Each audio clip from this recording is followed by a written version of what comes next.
Sosok wanita berdikari, mandiri, bisa berdiri sendiri dengan apa yang dimilikinya gitu. Jadi presenter itu nggak hanya cuman kita bisa ngomong gitu, tapi bagaimana kita juga bisa mengekspresikan, kita bisa merasakan situasi saat itu. Kayak aku nggak mungkin bisa berdiri sampai sekarang ini, nggak mungkin bisa melewati semua ini tuh kalau tanpa restu ibu.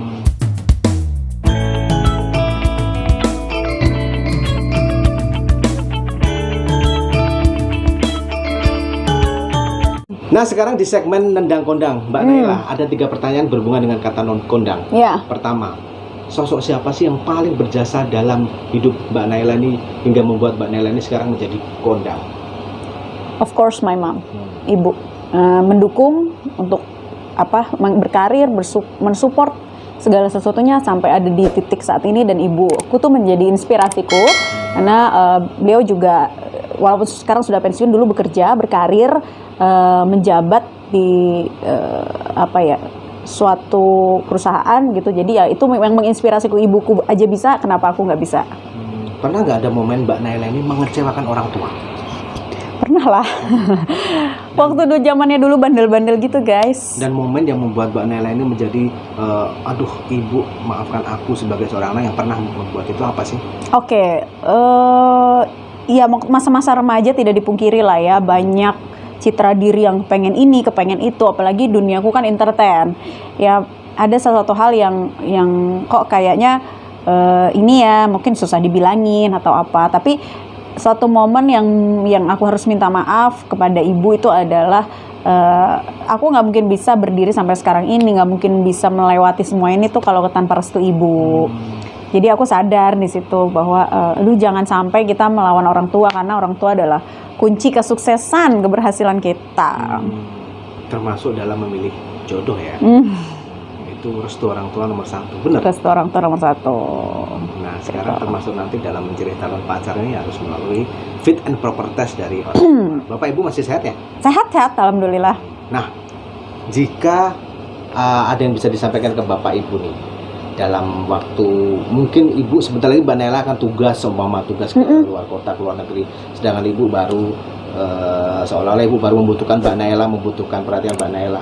Apa yang bisa Mbak Naila sampaikan ke Ibu sih kalau dalam posisi seperti itu gitu? Oh gitu, oke. Jadi berat ya, bingung ya antara memilih pekerjaan atau keluarga atau orang tua. Ya sebenarnya kalau misalnya ibu sudah meminta untuk menemanin, misalkan ada kebutuhan untuk misalkan ke rumah sakit atau apa ya, pasti aku akan komunikasikan dengan kantor dulu sih. Gitu kan, orang tua yang utama juga. Pesan apa sih yang sampai saat ini berjangan dari orang tua ke Mbak Naila yang selalu diingat dalam menjalani kehidupan ini, Mbak Naila? Jadi diri sendiri, jangan berpura-pura, gak boleh cepat tumbang, jadi harus kuat seperti pohon yang kuat gitu. Ya biar aja orang ngomong kanan kiri diterpa angin, itu biasa, tapi aku pesan yang disampaikan sama orang tuaku, ibu, bapak, itu ya jadilah orang yang kuat dan tahan banting, dan mental nomor 1 dalam jalan kehidupan ini sih. Luar biasa ya, sosok orang tua bagi kita sebagai anak itu luar biasa Mbak Naila ya. So, pertanyaan selanjutnya, sosok inspirasi siapa yang memicu atau memotivasi Mbak Naila ini sekarang jadi seorang yang presenter yang kondang? Oke. Waktu SMA, Tsunami Aceh itu 2005, itu aku udah nonton Metro TV sebagai TV berita nomor 1 sampai saat ini ya. Aku udah nonton Metro TV ketika Tsunami Aceh, karena memang keluargaku juga berasal dari Aceh. Jadi ketika itu sedih banget, aku benar-benar nyampur gimana ya keluargaku di sana, mikir seperti itu. Aku hanya nonton Metro TV, dan waktu itu pembawa beritanya itu luar biasa. Termasuk juga ada Najwa Shihab di lapangan, terus juga ada Sandrina Malakiano, ada sejumlah presenter lainnya yang menurut aku mereka ini jadi sosok inspirasi menyampaikan informasi yang dibutuhkan masyarakat. Di situ aku langsung tergerak, tergugah untuk menjadi seorang presenter. Jadi memang sosok-sosok wanita berdikari, mandiri, bisa berdiri sendiri dengan apa yang dimilikinya gitu, itu yang menginspirasiku. Salah satunya ya presenter-presenter Metro TV. Wow, memang patut diakui Metro TV.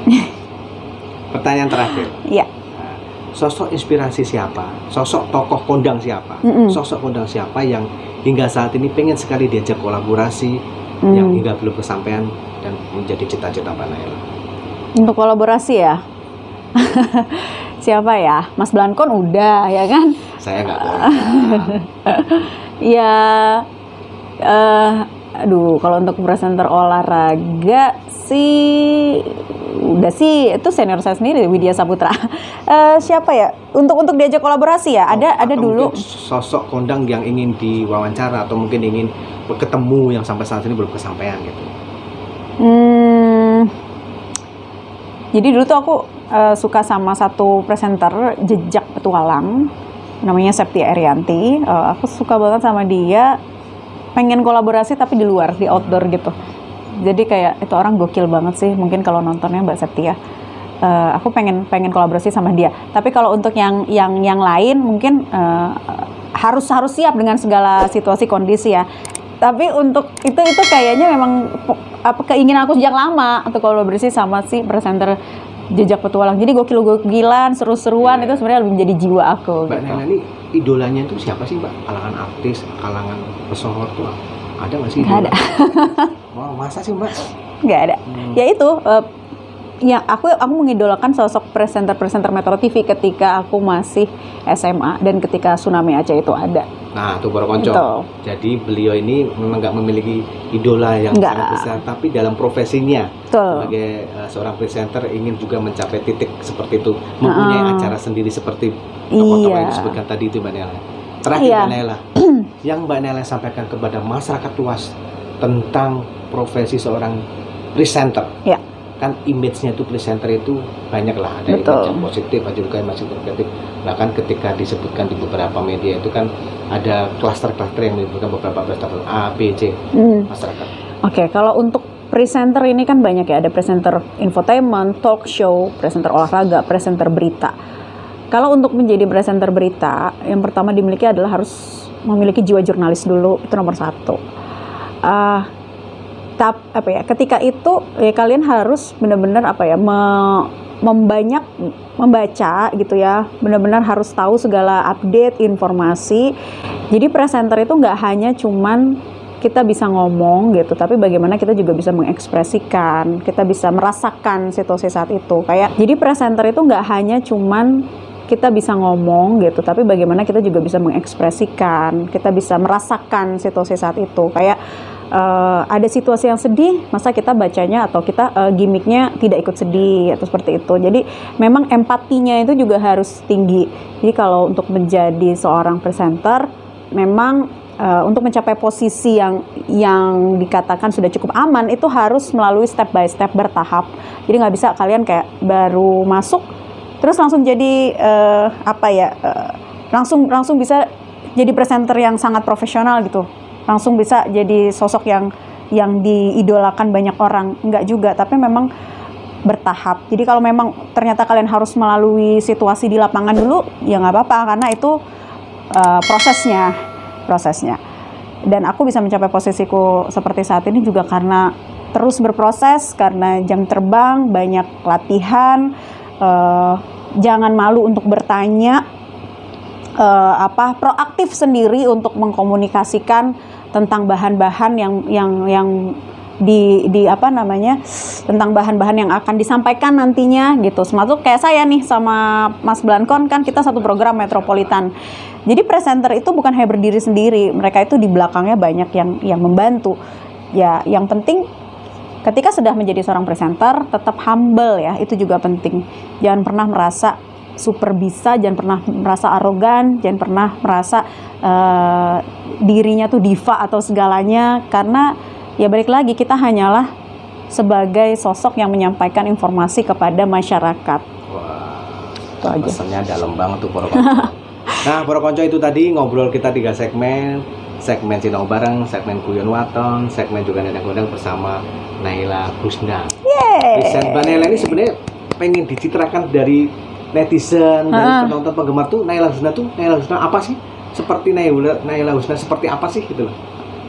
Naila Husna yang tomboy atau Enggak. Aku pengen yang dekat dengan pemirsa.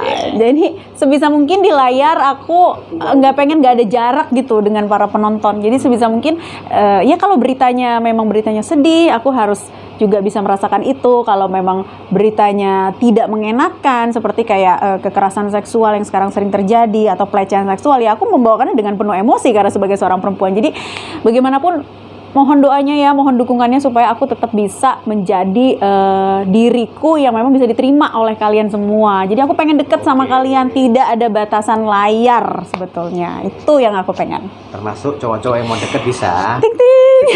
Nah, para itu tadi. Terima kasih atas perhatiannya. Jangan lupa subscribe, comment, like, extend The Blakon TV, Blak-Blakan No Kontroversi.